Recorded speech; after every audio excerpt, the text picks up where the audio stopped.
Bonjour, aujourd'hui nous allons faire une petite vidéo pour faire des rappels sur la fonction logarithme népérien. Donc nous allons nous appuyer sur un exercice tiré d'un sujet d'examen de 2017. Donc en fait vous avez ici la mise en situation. Donc Maëva, une élève d'un lycée qui fait partie du festival de musique et donc c'est une compétition, on se rencontre des clubs de musique et après sa prestation, elle décide de mesurer le niveau sonore en fonction de la distance entre elle et la scène. Le niveau sonore s'exprime en décibels et il est modélisé par une fonction dans laquelle apparaît une fonction logarithme népérien. Donc la fonction sera f de x égale moins 6 fois ln de x plus 100 sur 1 et 200, c'est-à-dire que la valeur de x va varier pour notre étude de 1 à 200, où x donc représente la distance en mètres entre elle et la scène. Donc en gros, en fonction de la distance x, elle va pouvoir mesurer en décibels, donc ça se mesure avec un sonomètre, elle va mesurer l'intensité sonore en décibels. Donc pour nous en mathématiques, on va répondre aux 7 questions-là. Donc dans un premier temps, c'est une étude d'une fonction classique. Donc on va chercher les valeurs. Quand vous voyez f, première question, f de 5, qu'est-ce que cela veut dire? Interpréter ce résultat. Donc nous allons dire c'est le niveau sonore entendu par Maëva quand elle est séparée de la scène de 5 mètres, c'est-à-dire qu'elle distance de la scène de 5 mètres. Donc comment nous allons faire ceci? Nous allons rentrer cette fonction, puisque si vous regardez la question d'après, on vous dit compléter le tableau des valeurs de f fourni en annexe. Donc on va regarder les valeurs ici et on va en fait rentrer dans notre fonction. Donc je vais ici m'appuyer sur une ETI, mais cela marche de la même façon hein, sur les Casio ou sur les Numworks. On va faire ça maintenant. Nous allons donc prendre la TI. Donc pour entrer la fonction f de x est égale à moins 6 fois ln de x plus 100. Nous allons utiliser les boutons du haut. Donc dans fx ici, nous allons pouvoir rentrer la formule. Alors le moins devant, quand vous n'avez pas de chiffre devant, il faut prendre le petit moins ici. Vous faites, nous allons rentrer l'expression de la fonction. Donc le logarithme se trouve ici. Logarithme de x. Donc vous avez toujours pour les variables ce bouton ici. Hein, vous fermez après la parenthèse. Plus 100. Donc vous avez rentré ici l'expression de cette fonction qui est ici. Nous voulons toutes les valeurs de 1 à 100. Donc nous allons commencer à 5. Nous allons voir pourquoi. Parce que déjà on peut en parler. Déjà pourquoi? Parce que pour ln de 1, parce qu'en fait vous allez voir les valeurs du tableau de valeurs. La première c'est 1 et la deuxième c'est 5. Alors pour 1 c'est assez facile. Pourquoi? Parce que on se rappelle que ln de 1 ça fait 0. Donc vous allez avoir pour f de 1 moins 6 fois 0 plus 100 qui vont faire 100. Donc f de 1 fera 100. Donc on va de suite passer à 5 et on va faire un pas de 5 en 5 pour aller à 200. Donc, et après nous prendrons les valeurs qui nous intéressent. Pour choisir donc le pas, hein, vous allez donc dans définir table. Donc tous les boutons qui sont en bleu, vous prenez la touche seconde pour utiliser les boutons bleus. Donc définir le pas, on a dit que nous allons commencer un début de table à 5 et enfin on va faire des sauts de 5 en 5.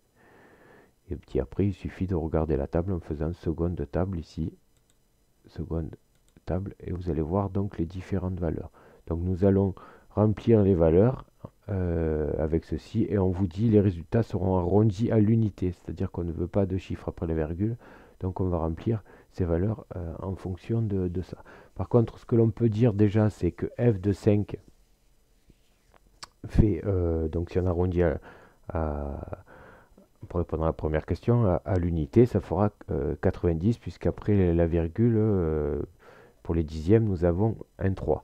Donc on pourra dire que pour une distance séparant Maeva de la scène de 5 mètres, le niveau sonore en décibels sera de 90 décibels. Donc si nous regardons le tableau des valeurs et les grandeurs de x, hein, donc vous avez les valeurs de x sur cette partie ici, hein, et la valeur du y correspondant, c'est-à-dire f de x ici, c'est-à-dire que pour f de 5, on trouve bien 90 ici. Pour f de 1, la valeur 100 que l'on a établie tout à l'heure. Et puis après, ben, il suffit de descendre avec, comme on a fait des pas de 55, on prendra que les valeurs qui nous intéressent, par exemple 10, 20, 30, 50, 150 et 200. Donc si par exemple nous prenons la valeur 10, on regarde ici, on regarde la valeur du y correspondant, on est à 86. Donc comme on veut un résultat à l'unité, on mettra la valeur ici. Par exemple pour 30, donc on descend avec les flèches ici, on regarde 79,5. Donc pour arrondir à l'unité, on va prendre donc 80, la valeur qui est ici. Pour 50, on voit bien que on est à 76,5, donc c'est-à-dire à l'unité 77. Pour 70, 64, 70, on s'en fout. Ce qui nous intéresse, c'est maintenant des valeurs un peu plus grandes, 150, où on va avoir 70 ici. Donc c'est la valeur qu'on affiche là. Et à 200, donc on continue à descendre. Et on va trouver la valeur 68,2, donc on va écrire 68. Nous allons maintenant répondre à la question 3, où on vous demande de calculer la fonction dérivée de f. Alors je vous rappelle que la fonction dérivée va nous permettre de connaître les variations de la fonction, c'est-à-dire regarder quand est-ce que la fonction est croissante, quand est-ce que la fonction est décroissante, ou quand est-ce qu'elle admet un maximum ou un minimum. Alors pour ceci, il faut connaître l'expression de la fonction dérivée et en déduire après son signe. C'est-à-dire quand la fonction dérivée sera négative, la fonction f sera décroissante. Quand la fonction dérivée sera positive, la fonction f sera croissante. Et quand elle aura la dérivée f' de x sera nulle, f admettra un maximum ou un minimum. Donc ici, nous allons calculer la fonction dérivée de f de x, c'est-à-dire de moins 6 fois ln de x plus 10. Alors je vous rappelle que pour calculer une fonction dérivée, il faut regarder à quel endroit nous avons la variable x. Donc nous l'avons ici qu'une seule fois, c'est-à-dire à l'endroit où il y a la fonction ln. Donc tout ce qui sépare la fonction ln de x, ici, comme c'est la seule expression avec un x, tous les autres termes, c'est-à-dire tous les autres nombres séparés de cette expression par un plus ou un moins, c'est-à-dire ici le plus 100, seront des constantes. Donc je vous rappelle que la dérivée d'une constante égale 0. Donc la dérivée de 100, ça sera 0. Donc ce qu'il faut regarder maintenant, c'est simplement la dérivée de moins 6 ln de x. Alors dans le formulaire, on vous le donne, mais je vous rappelle que la dérivée, fonction dérivée de ln de x, de logarithme népérien de x, c'est 1 sur x. Donc je vous l'ai rappelé ici. Eh bien il suffit après de multiplier cette dérivée par le nombre séparant la variable ln de x. Donc ça va nous donner comme expression ici, donc soit f, la fonction dérivée de f définie sur l'intervalle d'étude, 1 et 100. Donc on va avoir le moins 6 correspondant au terme séparé par ln de x par une multiplication ou une division, donc ici en l'occurrence une multiplication. Donc on va garder le moins 6 et on va multiplier par la dérivée de ln de x, c'est-à-dire 1 sur x. Donc après, en simplifiant un peu l'expression, on se retrouve avec moins 6 sur x. Alors là, ce qui est intéressant, c'est qu'on va très vite trouver le signe de cette dérivée, puisqu'en fait, nous n'avons qu'un seul terme. Et bien, en gros, on voit bien que pour toute valeur de x supérieure à 0, donc pour tout x, en gros, positif, on aura 6 sur quelque chose de positif qui sera un nombre positif. Donc ici, ben, c'est facile, puisqu'on aura un nombre positif multiplié par moins. Donc la dérivée sera toujours négative et ça permettra de définir que donc si la dérivée est négative, la fonction sera décroissante. C'est la question suivante. On nous pose la question étudier le signe de f' de x sur, sur l'intervalle 1 à 100.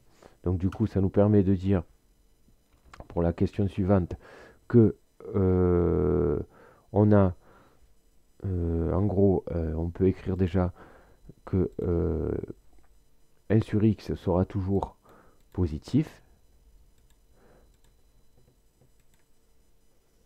1 sur x sera toujours positif car x est compris entre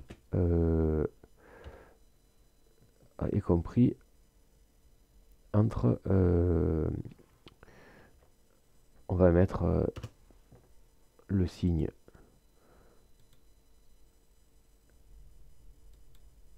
supérieur ou égal, alors je crois que je l'ai vu, supérieur ou égal à, donc x sera toujours supérieur ou égal à donc 1 et 200. Donc ça veut dire que pour toute valeur de x, donc 1 et 200 ce sont des nombres positifs, 1 divisé par un nombre positif, ça sera toujours positif. Donc on peut établir que f' de x sera toujours négative pour moins cette valeur qui est ici. Puisque on a dit que, en gros, comme ceci est positif, que je multiplie par un nombre négatif, donc en gros, on aura toujours ceci qui sera donc toujours inférieur à 0. Donc si c'est inférieur à 0, on a bien entendu, si je multiplie ce nombre par 6, on aura donc bien entendu 1 sur x moins 1 sur x qui sera négatif et moins 6 fois 1 sur x qui sera donc aussi négatif. Donc on peut dire la fonction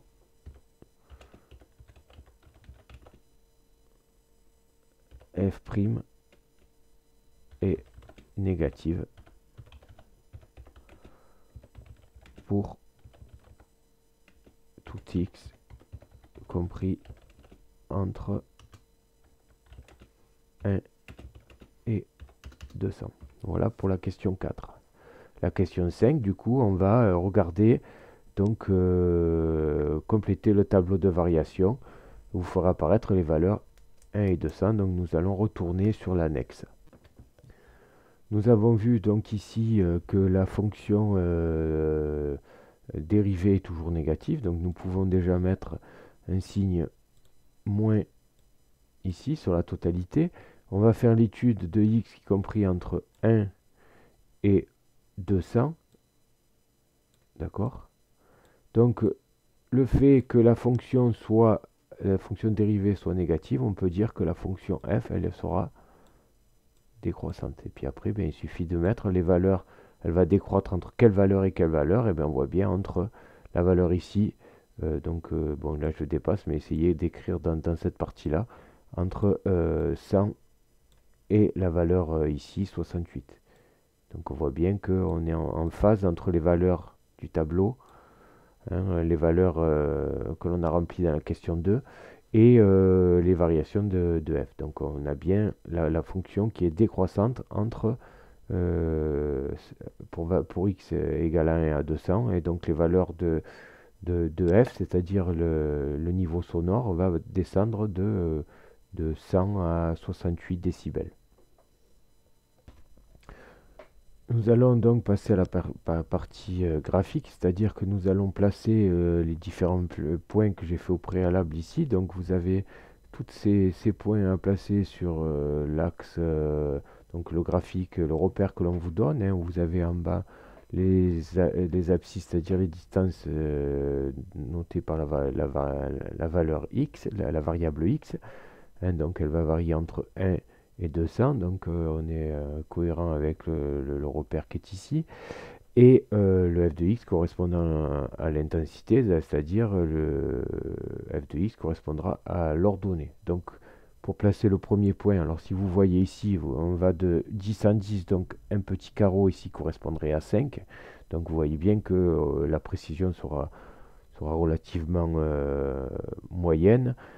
Donc on va placer à peu près les points. Donc ce qui est sûr, c'est que là vous êtes à 5. La moitié d'un carreau, ça ferait 2,5 ici. Et donc vous voyez à peu près 1 où vous se trouverez, donc juste un peu décalé par rapport à 0. Pareil pour les ordonnées, alors vous voyez qu'on va de 5 en 5 pour 2 carreaux.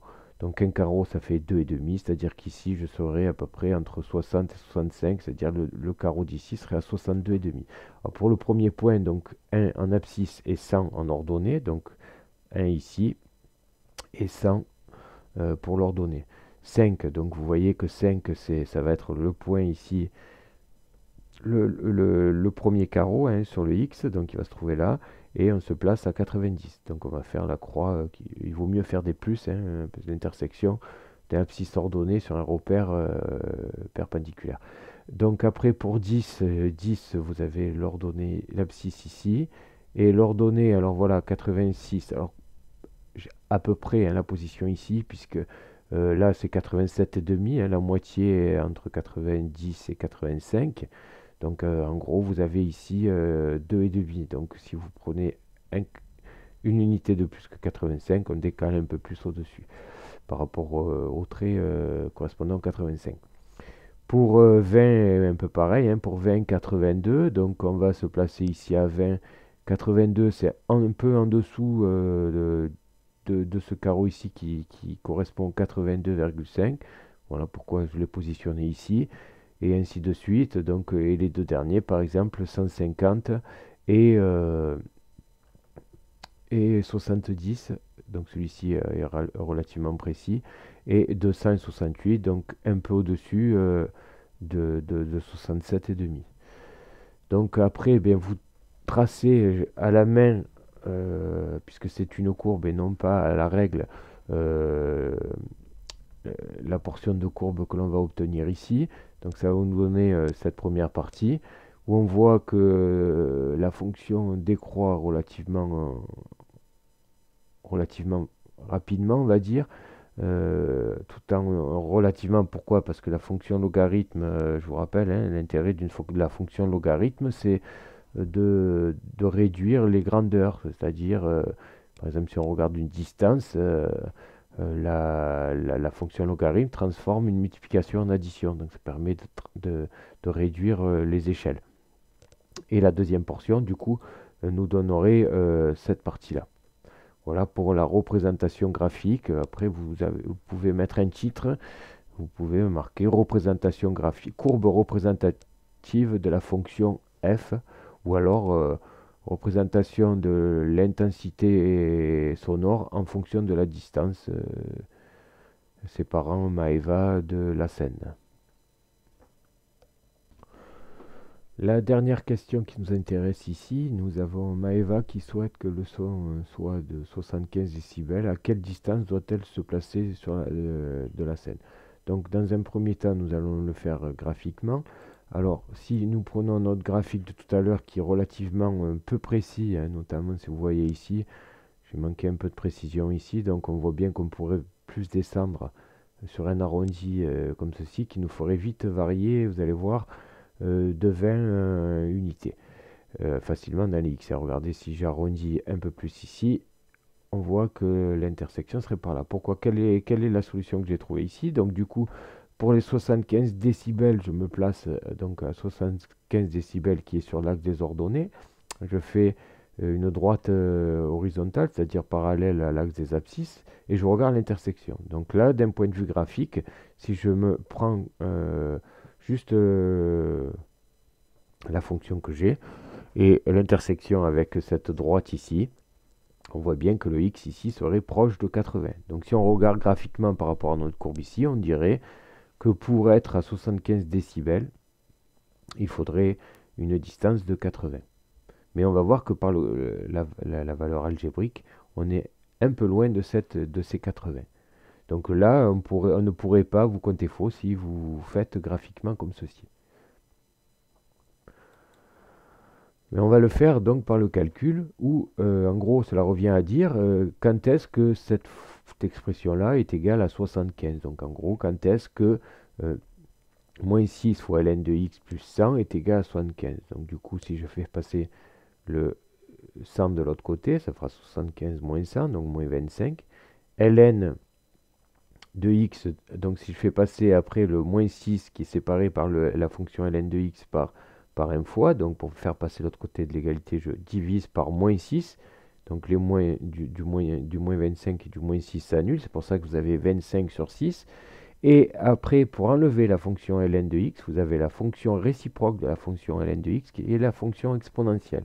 Je vous rappelle que sur les calculatrices, elles sont souvent sur le même bouton. Vous avez la fonction ln ici et la fonction exponentielle ici. Donc pour avoir la fonction exponentielle, vous faites seconde ln pour avoir la fonction qui est en bleu et vous rentrez sa valeur numérique 25 divisé par 4 et vous allez voir que la valeur par 4 par 5, excusez-moi, je recommence, donc seconde exponentielle 25 divisé par 6, on s'aperçoit que la valeur est de 65, on va dire ici, 64,5.